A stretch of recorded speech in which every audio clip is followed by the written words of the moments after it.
है। यहाँ पे हम देखते हैं, यहाँ पे आपको ट्रेन की 3 स्थितियां दी गई हैं। ठीक, पहला खंभा ट्रेन है, ठीक है। दूसरे चित्र में आपको एक खंभा दिख रहा है, ठीक है, और एक ट्रेन है जो आधी क्या हो गई है, खंभे को पार कर गई है। ठीक, तीसरे चित्र में ट्रेन ने पूरे खंभे को पार कर गई है। ठीक, हमें समझना है कि यदि कोई ट्रेन, ठीक है, किसी पोल को, ठीक, किसी पॉइंट को, किसी आदमी को या किसी पेड़ को पार करती है, ठीक, तो उसके द्वारा तय की गई दूरी कितनी होगी। ठीक है, क्योंकि इस तरह के सवालों में हमको दूरी नहीं दे रखता। ठीक, ट्रेन की लंबाई दे रखेगा, समय दे रखेगा, और ये याद करने को आपसे पूछेगा कि ट्रेन की क्या है, चाल कितनी है। ठीक, अब चाल आपको पता है, 2 यूनिट में पूछ सकता है, या तो किलोमीटर प्रति घंटे में पूछ सकता है, या तो मीटर प्रति सेकंड में पूछ सकता है। 2 ही यूनिट में पूछ सकता है, या तो किलोमीटर प्रति घंटे में या तो मीटर प्रति सेकंड में। आपको ये अच्छे से पता है कि किलोमीटर के साथ हमेशा घंटे का प्रयोग करना है, ठीक, और मीटर के साथ हमेशा सेकंड का प्रयोग करना है। ठीक, अब देखिए यहाँ पर आते हैं। ठीक, हमारी ट्रेन की लंबाई दी हुई है कितनी, 450 मीटर। लेकिन पहली स्थिति में हमारी जो ट्रेन है, ठीक, पहली स्थिति में ट्रेन ने अभी खंभे को पार नहीं किया।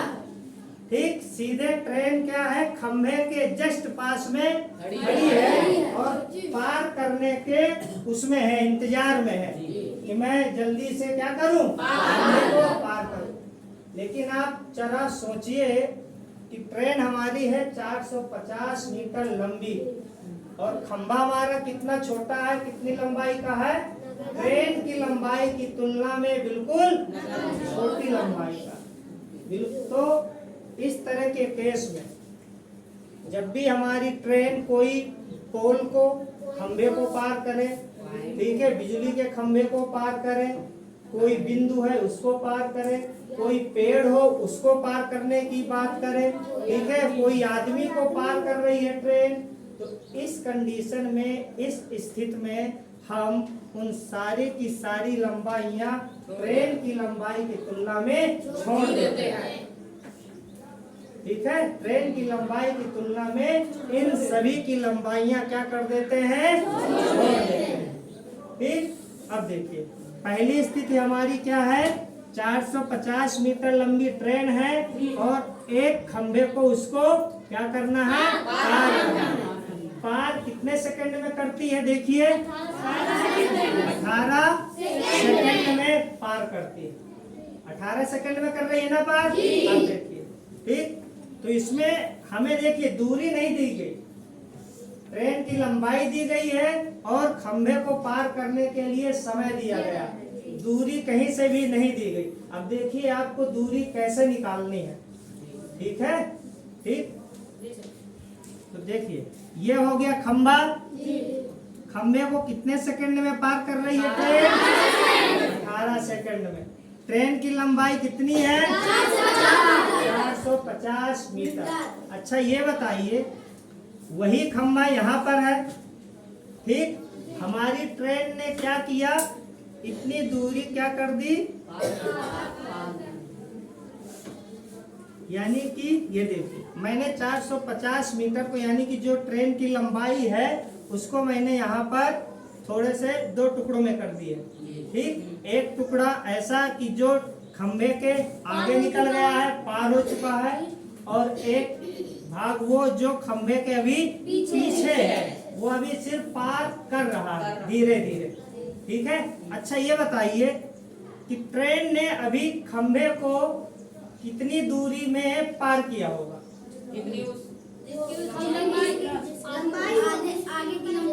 ये यानी कि हम ये कहें कि जितनी ट्रेन की यहाँ से लंबाई है, इतनी लंबाई, ठीक, इतनी ही दूरी इसने तय करके इस खंभे को पार कर लिया, पार कर लिया ना। यानी ट्रेन कितनी दूरी चली, यहाँ पर सिर्फ इतनी दूरी।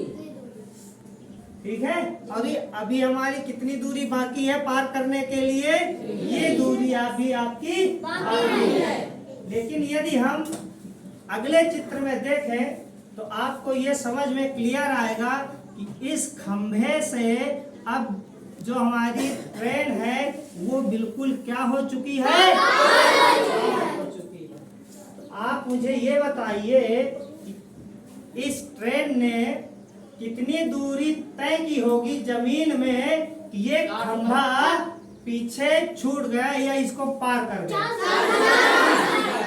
450। क्यों 450? क्यों आया 450? एक लोग बताएगा जिसको समझ में आ गया हो, बताइए। क्योंकि खंभे की वो है वो 0 यानी कि खंभे की लंबाई ट्रेन की लंबाई की तुलना में नगण्य। चलिए, बहुत अच्छा। फिर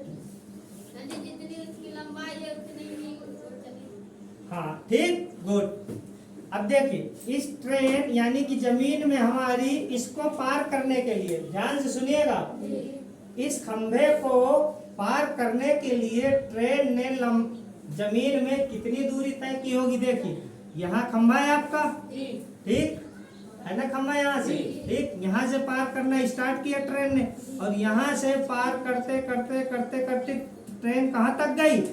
यहाँ तक आई। अगला ट्रेन का सिरा जैसे ही यहाँ पर आया तो ट्रेन का पिछला सिरा खंभे को क्या कर गया? कर गया।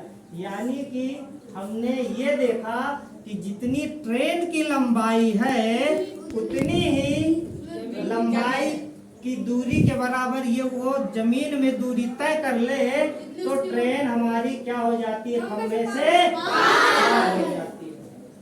ठीक, यानी कि अपनी लंबाई के बराबर, ठीक, यदि ट्रेन जितनी लंबी खुद है, ठीक है, उतनी ही दूरी जमीन में तय कर ले तो खंभे से क्या हो जाती है? वो पार कर जाती है। तो हमें इस बात से ये पता चल गया कि हमारी चली गई दूरी ट्रेन के द्वारा कितनी हो जाएगी?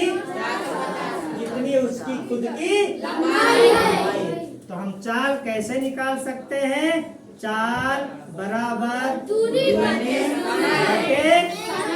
समय। अब देखिए, अब हमें यहाँ पर दूरी पता चल गई।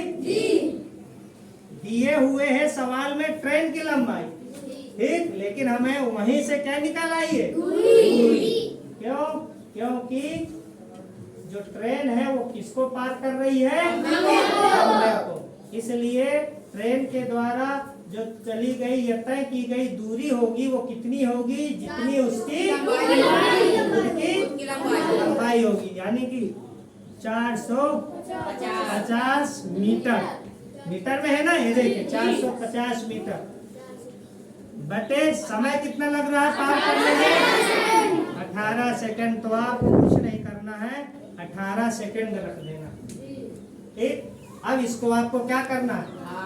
ठीक है, काट देना है, क्योंकि हम पहले ही बताए हैं कि आपको यदि मीटर में दूरी है तो आपको समय सेकंड में रखना पड़ेगा, यदि दूरी किलोमीटर में है तो यहाँ पे आपको आवर में रखना पड़ेगा, घंटे में समय रखना पड़ेगा, ठीक, क्योंकि मीटर प्रति सेकंड में आपकी दूरी भी है और समय भी है। काट दीजिए, ठीक, किससे? 18 से। 18 कम 18 और 18 दूनी 36, 45 में 36 गए, 9 और 0 तो 18 पंचे 90, यानी कि हो गया 25। देखो मीटर, तो हमने मीटर लिख दिया, प्रति लगा दिया, सेकंड है तो सेकंड लगा दिया, ठीक, यानी कि हमारा समय वो चाल कितनी आ गई? ट्रेन की 25 मीटर प्रति सेकंड। समझ में आ गए सभी को? ठीक, जिसको ना है समझ में बताइए। सभी को आ गया? ठीक, तो यहाँ से आपको दूरी, सबसे दिक्कत होती है दूरी निकालने में, ठीक है, दूरी ऐसा नहीं दे रखता वो, ठीक है, तो हमें दूरी ट्रेन के माध्यम से निकालनी है।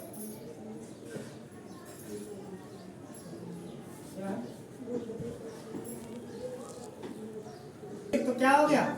25 मीटर प्रति सेकंड। आपका ये आ गया आंसर। ठीक, तो हमें दूरी कहाँ से निकालना है? जो गाड़ी की लंबाई होगी वही उसके तय की गई दूरी होगी। कब? जब कोई आपकी ट्रेन या मालगाड़ी किसी पोल से गुजरेगी, किसी बिंदु से गुजरेगी, किसी आदमी को, हाँ, किसी खड़े आदमी को पार करेगी या किसी से होकर के गुजरेगी। इस कंडीशन में जो ट्रेन की लंबाई होगी वही उसकी खुद की दूरी होगी। ठीक, अब देखिए दूसरी कंडीशन बता रहे हैं। मान लीजिए यहाँ पे खंभा नहीं है। ठीक, अब दूसरी कंडीशन है, बहुत गौर से देखिएगा। हमने क्या कर दिया, यहाँ पे खंभा को हटा दिया।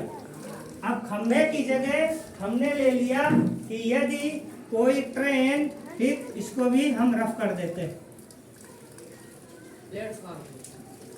ठीक, ट्रेन भी बिगाड़ देते हैं, अभी नई ट्रेन बनाएंगे। ठीक है, दूसरी वाली ट्रेन बनाएंगे, बिजली वाली ट्रेन।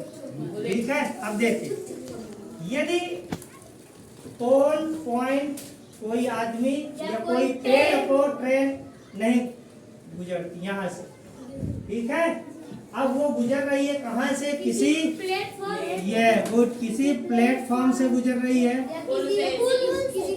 ठीक, किसी पुल को क्रॉस कर रही है या किसी नदी नाले को क्रॉस कर रही है। ठीक, या किसी सुरंग को पार कर रही है। ठीक, इस कंडीशन में देखिए, इस कंडीशन में आप जो इनकी लंबाई होगी वो ट्रेन की लंबाई की तुलना में इनको आप नगण्य नहीं मानना कभी। ठीक है, क्यों? क्योंकि आपका जो प्लेटफॉर्म होगा छोटा सा होगा क्या? नहीं। खंभे के बराबर होगा? पेड़ के बराबर होगा? नहीं होगा। क्या होगा? प्लेटफॉर्म। इसीलिए यात्रा की है ट्रेन में? किसने की है? अच्छा, प्लेटफॉर्म कितना बड़ा होता है? बहुत बड़ा होता है ना। आपने देखा होगा कि उस प्लेटफॉर्म में पूरी की पूरी गाड़ी खड़ी हो जाती है। ठीक, अच्छा, किसी पुल को पार करना है तो पुल छोटा होता है क्या? ठीक, हमारे पास सबसे केन नदी का पुल है। यहाँ से जब ट्रेन जाती है तो क्या तुरंत पार कर जाती है? नहीं। यानी कि हम ये कह सकते हैं कि प्लेटफॉर्म हो या पुल हो या नदी हो या कोई सुरंग हो, इनकी लंबाई जो होती है वो ट्रेन की लंबाई की तुलना में छोटी नहीं होती है। ठीक है, हो सकता है ये इतने लंबे हो कि ट्रेन से भी ज्यादा बड़े हो, नदी इतनी लंबी हो कि ट्रेन से भी ज्यादा लंबी नदी हो। ठीक, तो हमको इसको फिर नगण्य नहीं मानना। अब इसको देखिए, मान लिया कोई ये प्लेटफॉर्म है, ये हमारा क्या है? प्लेटफॉर्म। ठीक, प्लेटफॉर्म नंबर 1। ठीक, हमने कर दिया 3 स्थितियां प्लेटफॉर्म की, फिर बना लेते हैं। एक प्लेटफॉर्म नंबर, ठीक, वही प्लेटफॉर्म वही है। ठीक है, और एक प्लेटफॉर्म हमारा क्या है? ये प्लेटफॉर्म। अब देखिए ये थोड़ा इधर आना, ये हमारी ट्रेन क्या हो जाएगी? 2 प्लेटफॉर्म के बीच में टकरा जाएगी, फंस जाएगी, वो फिर ठीक नहीं आएगा।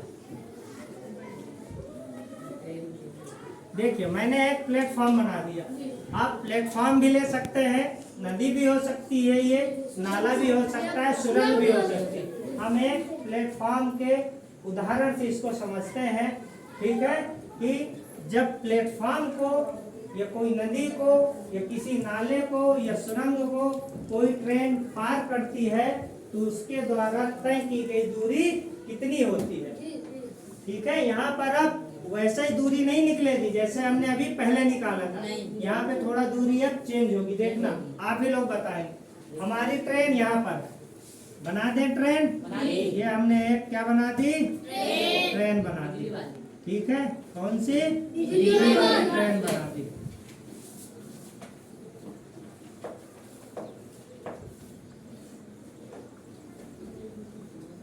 चलिए ये बताइए, प्लेटफॉर्म को अभी हमारी ट्रेन ने पार किया क्या? नहीं पार किया ना।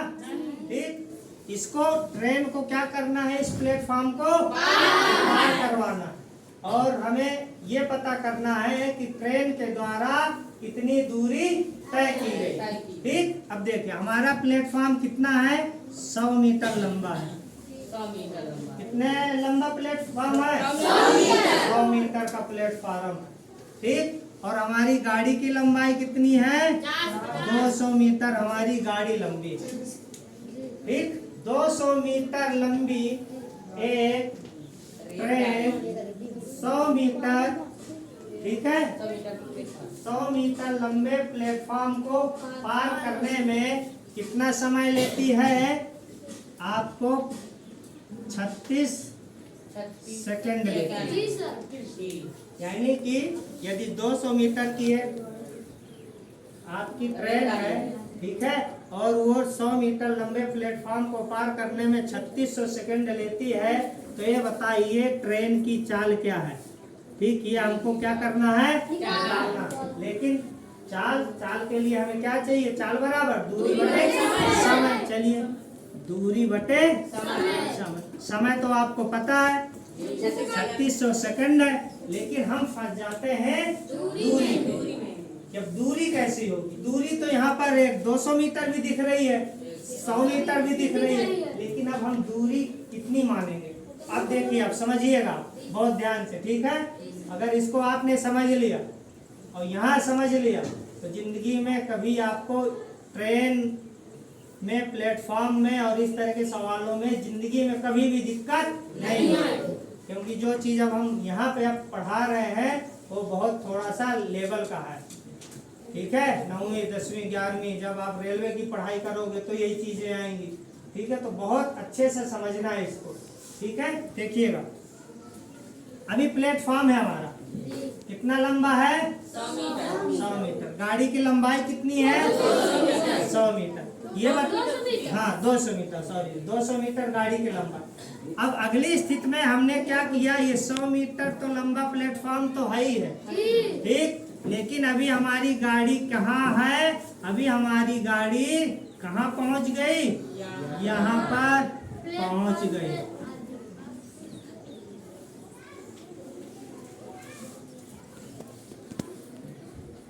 यानी कि ये बताइए आप मुझे कि अभी 100 मीटर लंबा प्लेटफॉर्म तो है ही है, गाड़ी की लंबाई कितनी है? 200 मीटर। ये बताइए गाड़ी ने अभी प्लेटफॉर्म को पार किया क्या? नहीं किया ना? नहीं किया ना? ठीक, लेकिन देखिए, लेकिन हमारी गाड़ी ने क्या किया है? इतने प्लेटफॉर्म को छोड़ चुकी है,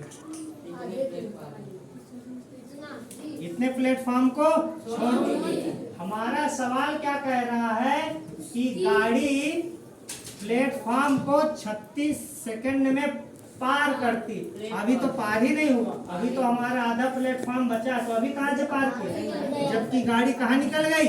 आधी निकल चुकी है। यानी गाड़ी के द्वारा तय की गई दूरी अभी कितनी हो गई? यहाँ से लेकर कितनी दूरी तय कर ली ना गाड़ी ने? नहीं तय कर ली है, बताइए क्यों? क्योंकि अभी गाड़ी ने हमारे प्लेटफॉर्म को तो पार ही नहीं किया।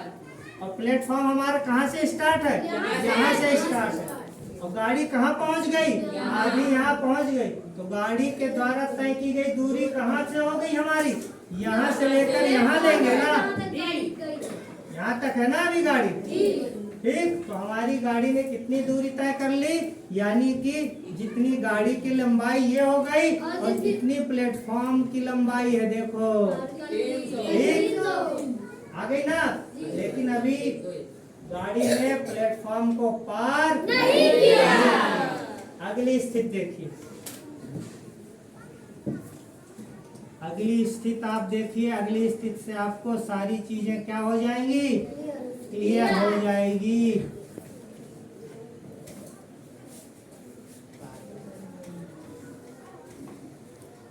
हमारी गाड़ी प्लेटफॉर्म कहाँ है? प्लेटफॉर्म कहाँ है हमारा? यहाँ था। ठीक, गाड़ी ने जैसे ही, देखिए इधर, गाड़ी हमारी यहाँ आ गई। गाड़ी हमारी कहाँ आ गई? यहाँ आ गई। ठीक, यहाँ आ गई गाड़ी। ठीक, प्लेटफॉर्म हमारा यहाँ से स्टार्ट था, लेकिन जैसे ही गाड़ी यहाँ पर आई तो हमारी गाड़ी ने इस प्लेटफॉर्म को क्या कर लिया? पार कर लिया। यानी गाड़ी जब प्लेटफॉर्म को पार कर चुकी तो गाड़ी के द्वारा कितनी दूरी तय की गई? यहाँ से तय की गई ना दूरी, ये देखिए, क्योंकि हमें क्या बताना है कि गाड़ी कितने दूरी बाद प्लेटफॉर्म को पार कर चुकी होगी। ठीक, इसकी पहली स्थिति में अभी गाड़ी ने प्लेटफॉर्म को पार नहीं किया, जबकि आधी गाड़ी निकल चुकी है। प्लेटफॉर्म हमारा यहाँ से स्टार्ट है। अगली स्थिति में गाड़ी क्या हो गई? यहाँ से बिल्कुल पार कर चुकी। अब गाड़ी यहाँ से अगर पार कर चुकी तो गाड़ी ने कितनी दूरी तय की? देखिए 100 मीटर तो जितना प्लेटफॉर्म है, पहले तो इतनी चली गाड़ी। अरे जब 100 मीटर चल लेगी तो 100 मीटर चलने के बाद तो प्लेटफॉर्म में ही ना खड़ी होगी। ठीक, अभी 100 मीटर का प्लेटफॉर्म है, अगर गाड़ी यहाँ से चलेगी तो 100 मीटर चलेगी तो 100 मीटर में तो प्लेटफॉर्म के अंदर ही होगी ना। अब इसको पार करने के लिए गाड़ी को 200 यानी अपनी खुद की लंबाई के बराबर फिर चलना पड़ेगा। यानी 200 मीटर इसको क्या करना पड़ेगा? फिर चलना पड़ेगा। ठीक, तो गाड़ी ने कुल कितनी दूरी तय कर ली? कितने मीटर तय कर ली? आ गया समझ में? यानी कि आपने ये समझा, यदि कोई गाड़ी किसी प्लेटफॉर्म को या किसी पुल को या किसी नदी को, नाले को या सुरंग को पार करे तो जितनी प्लेटफॉर्म की लंबाई हो या जितनी इनकी लंबाई हो प्लस और जितनी गाड़ी की लंबाई वो हम क्या कर देते हैं? यानी कि हमारी ट्रेन द्वारा कुल दूरी, ठीक है, ट्रेन द्वारा तय की गई कुल दूरी। देखिए कुल दूरी, अब कितनी दूरी तय की? अब आपको यहाँ से देखना है। ठीक, 100 मीटर तो प्लेटफॉर्म की दूरी है, तो पहले तो वो तय करेगी गाड़ी, और फिर जितनी खुद की लंबाई है फिर उतना तय करेगी। यानी कि क्या हो गया? पुल की या प्लेटफॉर्म की, कुछ भी कहो, ठीक है, यानी कि प्लेटफॉर्म की लंबाई प्लस गाड़ी की लंबाई, यानी कि हम यदि जोड़ दें, यानी कि 100 मीटर प्लस 200 मीटर बराबर 300 मीटर। यानी गाड़ी ने कितनी दूरी तय की? 300। अब आपको ये हमेशा दिमाग में रखना है, ठीक है, कि जब भी कोई गाड़ी इनको पार करे तो इनकी जितनी लंबाई है और प्लस जितनी गाड़ी की लंबाई है, ठीक, वो कुल दूरी में क्या होगा? हो जाएगा। तब आपको दूरी रखनी है। ठीक, तो कुल दूरी कितनी आ गई? 300 मीटर। समय कितना है? 3600 सेकंड, 36 सेकंड। ठीक, काट लीजिए इसको, ठीक है, काट लोगे तो किससे? 2 से 18, 2 से 3 से काट दे, 18, 3 पचे 15, यानी कि 50/6 मीटर प्रति सेकंड। ये हमारा क्या आ गया? आंसर आ गया। ठीक, यानी गाड़ी हमारी किस स्पीड से चल रही है? 50/6 मीटर प्रति सेकंड के हिसाब से चल रही है। ठीक, तो आपको ये समझ में आया? किसको किसको आ गया? सभी को? बहुत बहुत अच्छे। ठीक।